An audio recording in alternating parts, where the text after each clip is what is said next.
Welcome back to the Boss Responses podcast and day 2 with our guest co-host, Amy Ragland. Today we're talking about one of those more difficult topics. How do you let a long-term client go when it's time for the relationship to be over?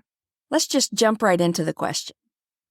If you're a freelancer, business owner, or anyone who deals with clients, you're in the right place. I'm your host, Treasa Edmond. I've been dealing with clients and running my business for nearly 2 decades. And in that time, I've dealt with my share of doubt, imposter syndrome, and not knowing what to say when a client asks a question I wasn't ready for. I created this podcast to empower you with the boss responses you need to grow your business.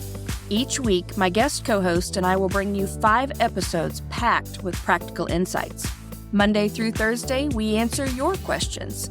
And Fridays, we dive deep to explore how our co-hosts embraced their role as the boss of their business.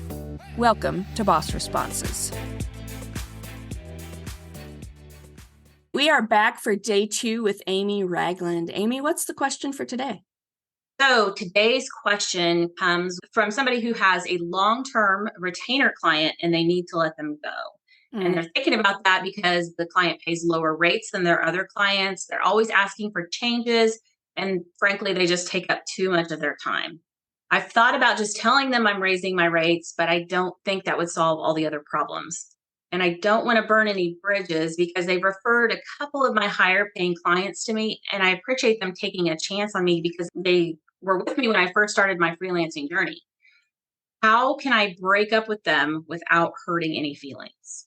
I love this question and I hate it all at the same time because every person is different. The way I do it is I take feelings out of it completely. It's a business decision. It's not about me. It's not about me getting along with them or not appreciating them. And actually, when I break up with a client, the first thing I do is tell them how much I've appreciated working with them. I always start with the positive. And then I say, unfortunately, I'm taking my business in a new direction. And I'm not going to be able to work on your projects anymore. Would you like me to refer you to another contractor? So I'm not leaving them high and dry. I'm not making it about me or them. And then I'm, giving them options. If they come back and say, well, why? What can we do? Is there a way we can still work with you? Then just say, this isn't what I'm doing with my business right now. My rates have increased, blah, blah, blah. I require these specific things from my clients. And if they are willing to step up and meet all of that, then you have to make the decision on, do you really want to break up with them? And I've had a few clients step up and more than double my rate with them and change the way they worked with me because I had evolved my style. That's rare. So most of the time I just make it a business decision. What about you?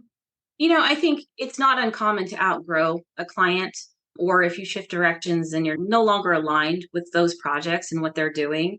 I try to remember that if I was in an employment situation, if I was a full-time or part-time employee, people leave those positions all the time for different opportunities or different career paths. And it's a very similar situation to that. So I tend to work with people I like. And so I develop friendships and relationships with those people. So like you, I want to leave them with a sense of, I haven't left them high and dry. I've left them well prepared to just go to someone else and work with them. So a lot of times if I am breaking up with somebody, I also give referrals to another contractor. I also try to make sure that they have any operational processes that I've used that are unique to them or any files that they may need. Just make sure that they're well prepared to easily transition to another contractor. Yeah. And for me, and the way I've built it in my business and the way I teach it is client management starts from that very first communication you have with a client, and it goes all the way through offboarding. And you need to have an offboarding or separation process. So it can't just be, okay, I'm breaking up with you, bye-bye. You need to say, I'm ending our relationship, or however you word it. And then say, I'll finish this project if you're in the middle of a project, or this is my 1 month notice on the retainer, if you have a retainer, however that goes. But I also make sure that I'm closing the loop with them. Do I have any files that they need? If I have kept a copy of all of the files I've ever sent them on writing projects, then I will offer to send all of those to them in a zip file. So I go a little bit above and beyond to make sure they have what they need. And they're not going to have to reconnect with me for some reason, unless it's an emergency situation. I think that just helps all the way across the board. And then I do those referrals, and I love referring people to clients that I've grown out of. Absolutely. What about testimonials? Do you ever ask for those if you're leaving a client, if it's you initiating the leaving? Do you ask for testimonials as you're going? I don't wait until I leave. Yeah. I ask for a testimonial after the first or second project, or after the first or second month on a retainer.